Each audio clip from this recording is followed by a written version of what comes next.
So, why exactly did Lost in Space go from a serious sci-fi show to a camp comedy? Let's find out. Movies, music, and monsters.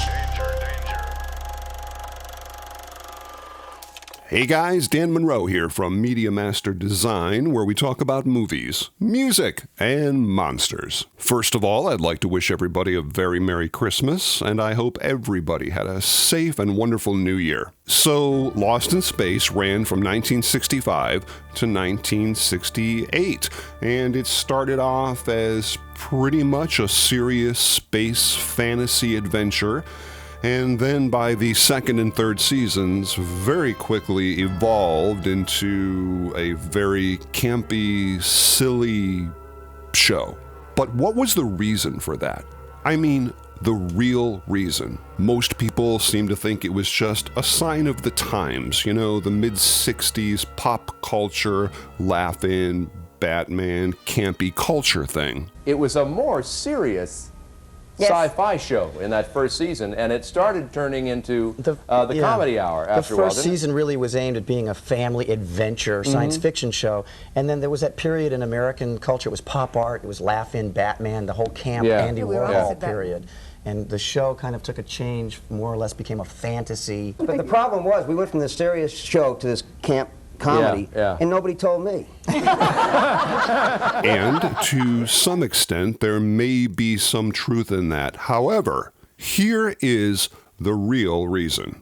Lost in Space aired on CBS Wednesday nights from 7:30 to 8:30, and that was considered the family hour. Networks back then had extremely strict guidelines as to exactly what you could show on TV during the family hour. And after viewing the first several episodes of Lost in Space, the CBS executives felt there needed to be some rapid changes. Specifically, Smith and the robot. And it's really cool how all of this suddenly begins to fit together. Now keep in mind, CBS did not want to lose any of their viewers during the family hour, and more importantly, they didn't want to lose any sponsors. Money, of course. The executives at the network simply thought that Smith was too evil and the robot was too dangerous. Pretty hard to sell robot toys to parents back in the 60s if the parents thought the robot was dangerous. And I know a lot of people don't want to hear this, but it's true. Lost in Space, believe it or not, was a show that was made for kids. Lost in Space was meant for children. There was a big market for science fiction and fantasy for children. And so again, primetime began at 7:30. So if you were as I was, a 10-year-old kid, Lost in Space was really cool. It was never really designed to be a serious sci-fi show like The Twilight Zone. It just wasn't designed that way. All right, let's go over the first of the two changes, the robot. In the first 5 episodes alone, the robot was portrayed as an evil henchman to Dr. Smith. It was programmed to destroy the Jupiter 2 and kill everybody on board 8 hours after launch, and then actually tried to do it. The robot threatened to crush Don West's head in a space helmet in the 3rd show, Island in the Sky. He tried to electrocute Will Robinson in the 4th show, There Were Giants in the Earth. Well, the executives at CBS were certainly not going to have it, at least not during the family hour. And they told Irwin Allen to make changes and fast. So what do you do with the robot? Starting with the 6th episode, Welcome Stranger, immediately, right from the beginning of the show, what do we see? The robot playing guitar, being a nice, friendly robot. Not trying to kill you, just strumming out some tunes. Shortly thereafter, we see the robot becoming friends with Will Robinson. We see the robot becoming a scarecrow. We see the robot cracking jokes with Dr. Smith. Basically becoming the straight man to Jonathan Harris. Also, and it was pretty smart, CBS ordered new photo shoots of the robot. Rather than menacing photos, these new publicity photos showed the robot playing ball, dancing, playing guitar, blowing bubbles, all in an effort to soften the robot's character for both parents and kids during the family hour. And they changed his voice. In the first 5 episodes, the robot spoke in an extremely monotone voice. Everything was all at one level, but that would soon change rapidly. Shortly thereafter, the robot's voice started showing inflection, ups and downs. I am not jealous. It is not one of my functions. And so on and so on. So bang, there you have it. Almost immediately, the robot went to a helper and protector of the Robinson family. Just like that. Now let's talk about Dr. Smith.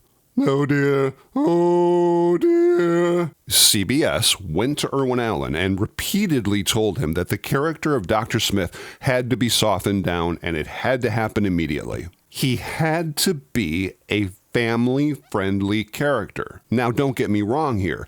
The network absolutely wanted Jonathan Harris as part of the show, no mistake. And according to Gilbert Mandalik, who was an assistant director on Lost in Space, he specifically stated that one of the main reasons that the CBS executives picked up Lost in Space in the first place is because there was a possibility that they could get Jonathan Harris on the show. After seeing the pilot, the executives said, yeah, if you can get Jonathan Harris, we'll buy it.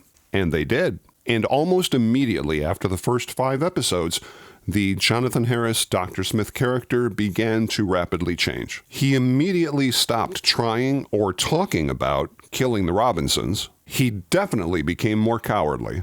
He began having, shall we say, silly character moments. This is kind of cool, and I didn't know this. Apparently, Jonathan Harris actually had a delicate back. Jonathan Harris used to wear back braces on the show, and while they were filming, he would literally complain about his delicate back. Oh, the pain. So the writers wrote it in. Villainy is easy. I've played many villains in my time, and my most successful villains have been comedic villains. Whenever Jonathan would do interviews talking about how he got the job as Zachary Smith, he would always talk about, I always knew that one day my character would be killed off. And I knew that. And of course, the famous story where Irwin Allen came down to the set, he looked at me and he said, I know what you're doing. Do more. Irwin not only allowed me to do that, but one day said, do more. Which I'm sure absolutely did happen because Irwin Allen was under orders by CBS to make all of these changes. Now, whether or not Jonathan actually knew that that was the reason, I don't know. Now, don't get me wrong, Jonathan Harris was very happy to do this. I loved that character. I created him from nothing. He was not on the page. On the page was the deep-dyed, snarling villain who was a great bore to me. And all of this was at the insistent behest of CBS. And by the end of season 1, the black and white season, Smith's character was well on his way to being the cowardly comic relief character that he became so famous for better or for worse. And the rest, as we say, is history. But by season 2, when they went to color, out of control campy. And week after week after week, the show was basically one thing. It was the Smith, Will, and Robot Show. Now, the other cast members, they weren't really too fond about this. I mean, keep in mind, Guy Williams and June Lockhart were hired as the stars of Lost in Space. There wasn't severe animosity between them on the set, but let's just say there was tension. The other cast members clearly weren't going to leave because the show was a hit and there's a paycheck coming in. The complaints from the other cast members about the direction of the show didn't completely fall on deaf ears, because beginning with season 3, the writers really did attempt to bring the whole cast together and have the other characters, other than Smith, Will, and the Robot, do things, have shows about them, have stories. They tried. There were some fantastic third season color episodes. Condemned of Space, The Time Merchant, Visit to a Hostile Planet, The Antimatter Man, and even a few more. However, even the third season very rapidly began to fall back into the extreme camp comedy show based on Will Smith and the Robot. Basically because that's what was selling. The show was popular. The worst part is, every time I mention Lost in Space to anyone, they go, "Oh yeah, that weird show with the guy dressed up as a carrot." Oh, the pain.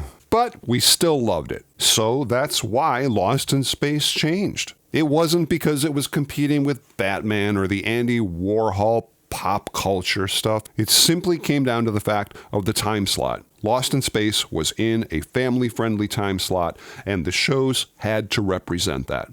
That's all. However, it is very interesting to think about what Lost in Space might have been like if it had simply been on from 9 until 10 instead of 7:30 to 8:30. Might have been a completely different show. But that's not the way it happened. For better or for worse, it's Lost in Space, and we love it. So I certainly hope you enjoyed that video on why Lost in Space changed. And if you're new to the channel and you like this kind of stuff, please like, subscribe, leave a comment, and if you have any questions, I'll do my absolute best to try to answer them for you. I got a lot of new videos coming up this year, so please feel free to stop back as we continue talking about movies, music, and monsters. Movies, music, and monsters.